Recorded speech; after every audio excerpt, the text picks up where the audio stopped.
guys, everyone's here for another video. As usual, I'm here with my wife, Bruna, and today we're going to be looking at an easy close guard system. I just released an instructional with BJ Fanatics all about the close guard. Coincidentally, it's all about this close guard system. So I wanted to share some free stuff with you guys because I really appreciate you guys.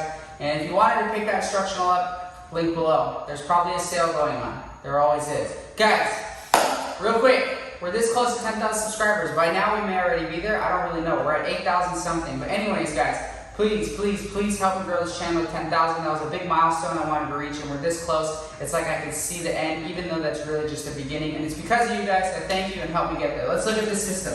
So, we're in the close guard. A lot of people ask me, right? There's kind of an infatuation with close guard. Let's move back a little bit. Hold me. There's kind of this infatuation with the close guard in Brazilian Jiu-Jitsu. It's kind of synonymous with the guard because it's the foundation of the guard. Typically, it's the first guard that many of us learn, and it's the first guard that many of us become accustomed to because there's so much control. As you become more and more advanced, you find that the close guard is impossible to even get. If you look at a world-class black belt, it's very difficult to even attain the close guard, right? So much of the close guard becomes, how can I just get there? But a lot of questions I get asked are, what do you do from the close guard? And I've simplified my close guard over the years because it's one of my favorite guards to just be one thing. I'm looking for one thing, and I've made some videos on it, but never in this format. And that thing is a 2-on-1. That is the sole purpose of why I close the guard. Now, why are so much of us accustomed to it, and why is it synonymous with the guard? As I mentioned, it's the first guard that a lot of us learn because we have control. Beginners, I see a lot of beginners that when they get the close guard, the minute that it gets open, they get their guard passed because they don't know open guards, which is normal. But this is going to help you establish a closed guard system that also leads into an open guard system. And that's what my instructional is about. My instructional on BJ Fanatics goes a lot further than just the closed guard. It's 5 volumes, but at least 3 are solely closed guards, submission sweeps, chain submissions, concepts, control, basics, principles, but then we discuss a lot of attacks that are simple to use when your opponent does certain things that might open your guard. So anyway, the system is very universal because you can use it in gi or no gi. And it's all about the 2-on-1. So what is the 2-on-1? In the instructional, I discuss several things about how we attain the 2-on-1 and what variations of the 2-on-1 that we can use.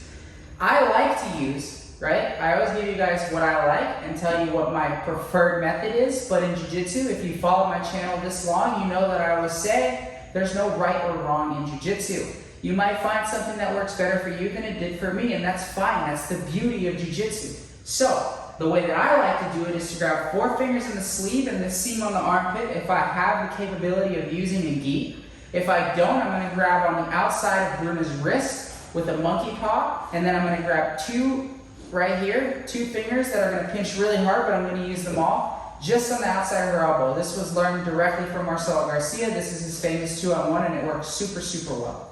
Now, let's imagine we're in the gi and we have the 4 fingers in the sleeve and the seam on the armpit. In the instructional, I mentioned that we can use a pistol grip variation where we push her hand so that her palm is facing her, and the elbow, pistol grip in the seam, 4 fingers in the elbow. There's a ton of different things you can do. But anyways, let's imagine we're here and we have the grip that Aaron likes to use. Now, this is the one place, one of the few places where you can get away with an extension of your elbow and from your ribs, right? You can create some space between your elbow and your ribs. Ideally, in pretty much every other position in Jiu-Jitsu, you would like your elbows to stay close to your ribs. But here, as we torque our elbow up, almost vertically past our ear, we get more torque here, okay? Now, once we get into this position, we want to start to utilize this to control our opponent and start to attack her.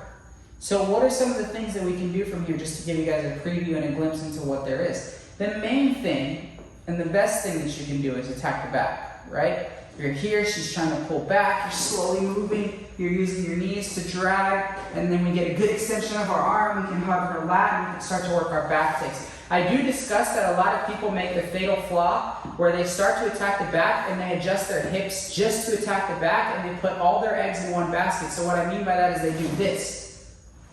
And if you notice now, her knee is directly in between my 2 legs. So I've adjusted my hips to try to attack the back. And sometimes what ends up happening is Bruna can break the grip and she can start to hug here, start to lay yourself down. And now my hips are way off and she can start to Sao Paulo pass and do other things. So I never put all my eggs in one basket. I like to keep my hips in between her knees because that's going to make it a lot easier if her hips are in between, if my hips are in between her knees, for me to start to attack other things on the other side, right? Arm locks, right? Inverted arm locks, kimuras, flower sweeps, right? So many different things. So that's a big thing with this.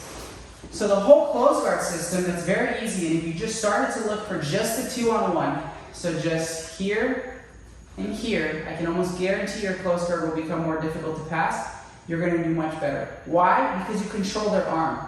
The idea is that you just do not want to let Bruna attack anything. And sometimes when you simply just have a goal in mind, especially if you're a beginner, that is game changing. Because rather than looking like, what do I do? Should I grab here, here? Should I grab here? Put my feet. You don't know what to do. You're constantly just kind of scatterbrained. It's harder to do things where you just have one goal. Okay, I got to get the 2-on-1. She grips my gi. Like we talk about a lot of grip breaks. I got to get the 2-on-1. Boom. Oh, I got the 2-on-1. Now you have control. So anyways, this is a very simple system. And I wanted to give you guys, my YouTube audience, a glimpse into what I'm showing and hope that you guys will like it. If you guys want to see the full instructional, again, go to bjfanatics.com. Obviously, I appreciate the support. But anyways, guys, thank you so much. And thank you for getting us this far. Please like and subscribe. We're almost to 10,000. Thank you to Bruna. All us guys.